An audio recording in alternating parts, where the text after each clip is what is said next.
देख रहे हैं पीएमटी न्यूज टाइम। आज चलते हैं खास खबर की तरफ। खबर है थाना सहसपुर जनपद देहरादून एटीएम कार्ड मशीन पर लोगों के साथ धोखाधड़ी करके एटीएम बदलकर ठगी करने वाले अंतरराज्यीय गिरोह के 2 सदस्य भारी संख्या में एटीएम कार्ड के साथ सहारनपुर उत्तर प्रदेश से गिरफ्तार।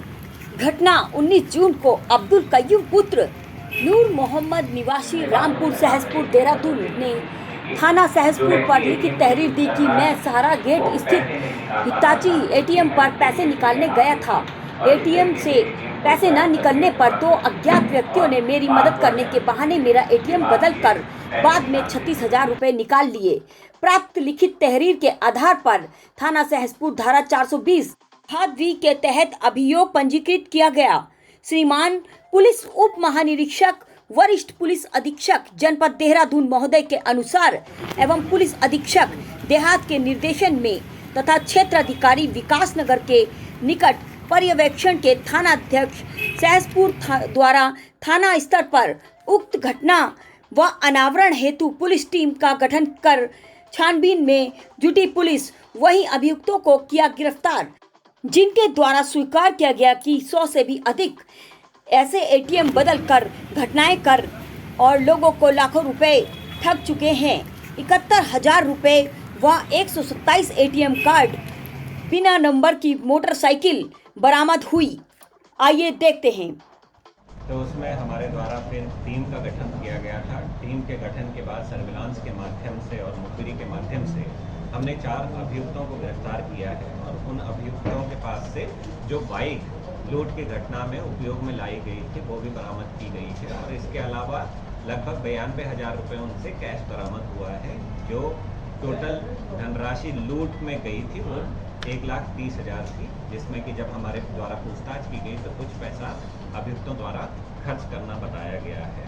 और इसमें जो हमने जो गाड़ी का नंबर था और गाड़ी का मूवमेंट था उसके बेसिस पर इन अभियुक्तों तक पुलिस पहुंची थी और इनको फिर गिरफ्तार किया गया है। क्या सर इनमें पहले भी कहीं लूट की घटना का अंजाम दिया था या इनके किस तरीके से ये करते थे कुछ ऐसे? देखिए, बेसिकली इनके द्वारा जो अभी तक बताया गया है कि इनकी ये पहली घटना है, लेकिन इनकी बातों पर विश्वास हम नहीं करते। विवेचना अभी जारी है। विवेचना में हम इनका केस, इनका इतिहास, आपराधिक इतिहास भी जहाँ पर ये रहते हैं वहाँ के थाने से पता करेंगे कि इन पे और भी कोई मुकदमा पंजीकृत है या नहीं है। अकॉर्डिंगली उसके हिसाब से फिर कार्रवाई की जाएगी। जो दूसरा केस था, ये लगातार इस तरीके की घटनाएं हो रही हैं कि एटीएम कोई यूज़ करने जाता है, उसका एटीएम स्वैप कर लिया जाता है, यानी उसका एटीएम बदल दिया जाता है, जिससे कि पैसा भी नहीं निकाल पाता और वो ठगी का शिकार हो जाता है। तो इसमें हमारे यहाँ पर 2 केस पंजीकृत थे। एक रायवाला में केस पंजीकृत था और दूसरा सहसपुर में केस पंजीकृत था।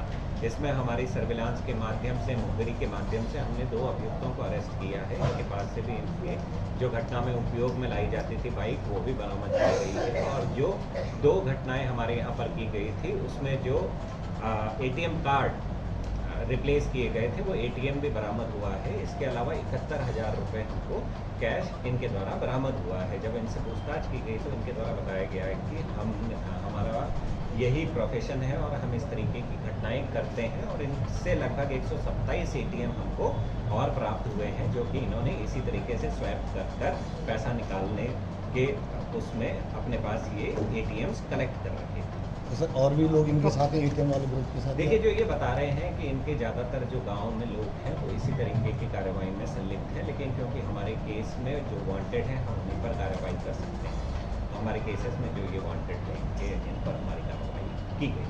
कप्तान साहब, लूट की घटना में नाबालिग भी हैं, लगभग उसी एज के हैं, तो इसको किस तरह से आप देख रहे हैं? देखिए, जो विधि विरुद्ध नाबालिग होते हैं उनको जुवेनाइल होम में या जुवेनाइल कोर्ट के सामने सम्मुख पेश किया जाता है। उसके बाद जो भी निर्णय उनके द्वारा लिया जाता है उसका अनुपालन किया जाता है। बहुत कम उम्र के लोगों ने लूट की घटना को अंजाम दिया है, इसको किस तरह से देख रहे हैं? क्या इसके पीछे आपने पाया कि लूट की घटना इन्होंने क्यों अंजाम दी?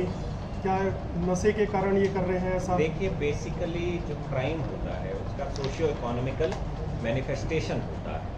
तो सोशियो इकोनॉमिकल कहीं भी कोई भी क्राइम अगर आप देखते हैं तो उसका कोई सोशियो इकोनॉमिकल कारण होता है। कई बार ये होता है कि कुछ करने के लिए नहीं है तो वो इस तरीके के क्राइम में इन्वॉल्व हो जाते हैं। कई बार परिवार की स्थिति के कारण क्राइम में इन्वॉल्व हो जाते हैं। लेकिन मेरी सबसे अपील भी है कि कभी भी अगर कोई भी प्रॉब्लम होती है तो प्रॉब्लम को फेस किया जाना चाहिए, ना कि किसी क्राइम में इन्वॉल्व हो जाए, क्योंकि समय बीतता है, समय के साथ आदमी सीखता भी है। जो नवयुवक हैं, चाहे वो नशे में जा रहे हों, चाहे वो क्राइम में जा रहे हैं, तो उनसे मेरी यही अपील है कि आप पेशेंस रखें, धैर्य रखें और धैर्य के साथ ही किसी सिचुएशन को हैंडल करें। और इसमें परिवार का रोल भी काफ़ी इम्पोर्टेंट हो जाता है।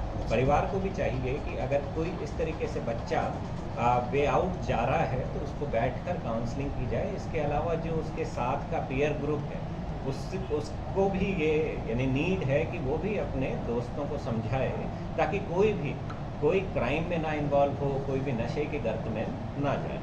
19 साल का लड़का इसमें गैंग लीडर आपने बताया है। देखिए, क्राइम जब होता है तो कोई ना कोई उसमें गैंग लीडर भी होता है, कोई होता है जो उसके साथ इन्वॉल्व हो रखा होता है। तो ये तो जो विवेचना होती है, विवेचना के बाद पता पड़ता है, क्योंकि पैसे का जो डिस्ट्रीब्यूशन था वो इक्वली है।